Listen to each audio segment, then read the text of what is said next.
guys, welcome back to my Light Whip tutorial series. And on this week's tutorial, we are going to go over Gridwork. So in last week's tutorial, we went over a Gridwork combo that I first premiered on the GlowFX live stream on Instagram. And this week, we're just going to take a step back from that and go over the concepts of Gridwork so that you can then branch off on your own and make your own Gridwork combos. So with Gridwork, some things to keep in mind is that you need to understand the basic concept of the grid. So what the grid is essentially a 3D box that you move along in any plane. So your Gridwork could be in the forward plane, you could bring it to the dark wall plane. It doesn't matter where the grid is situated as long as you are always keeping in mind this 3D box that you are moving along. So with that in mind, you're gonna have your X plane, which is your horizontal, your Y plane, which is your vertical, and your Z plane, which either goes into the forward plane or into the dark wall plane. And when you are using Gridwork moves, you need to make sure that your lines are sharp and precise.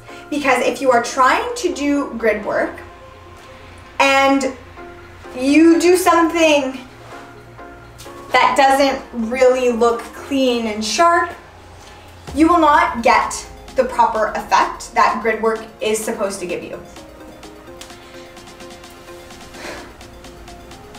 With that being said, the first thing to learn with Gridwork is isolations. So in isolation is when you move one part of your whip and keep your other hand stable and in place. So for example, with what I just did, I'm taking my right hand and I'm bringing it into the Z plane.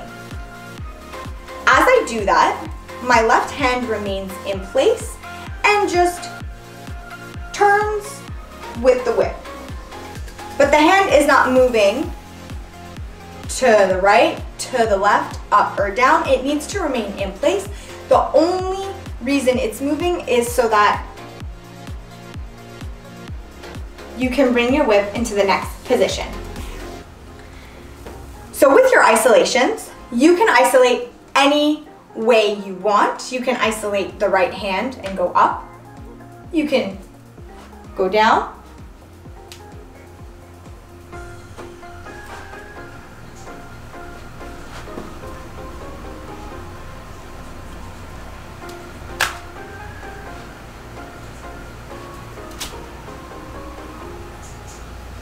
So there are so many possibilities when it comes to Gridwork. You just need to make sure that your lines are connecting and that you have one hand that remains in place. The next thing that you can learn with Gridwork are sliding both hands across the grid. So what that means is that if I have my whip down here and I want to slide it up, I'm going to take both hands and move them in unison and slide upwards across the grid. So generally, when you pair a isolation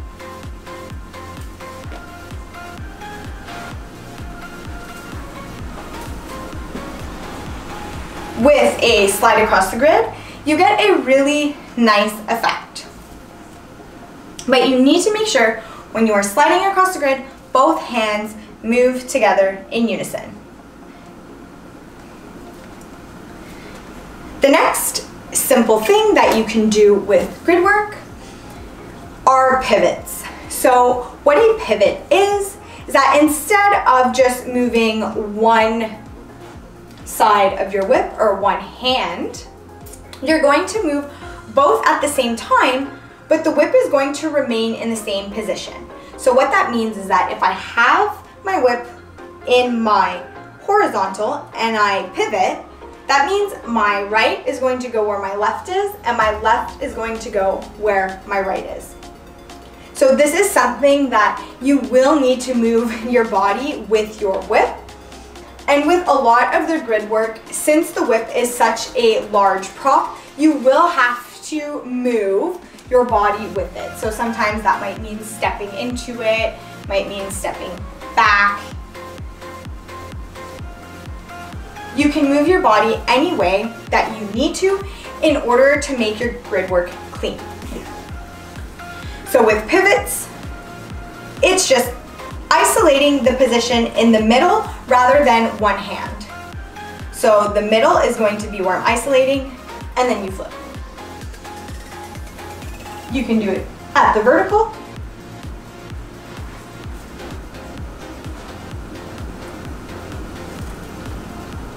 you could even do it in your forwards or backwards plane.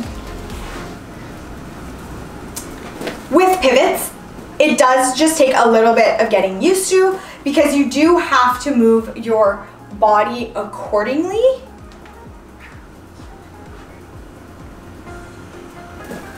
But when you combine all three concepts, so your isolations, your pivots, your sliding across the grid, you have endless possibilities of what kind of grid work you can do with your whip.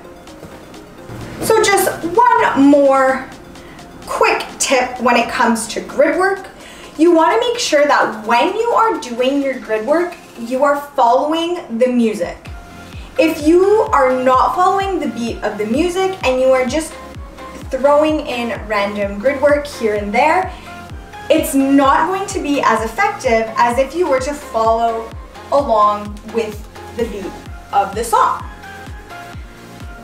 So that is all for our grid work basics. And don't forget to comment, like, subscribe if you enjoyed this video and found it helpful. If there's a specific move or tutorial that you want to see, leave a comment down below. I will see you guys in the next one. Bye!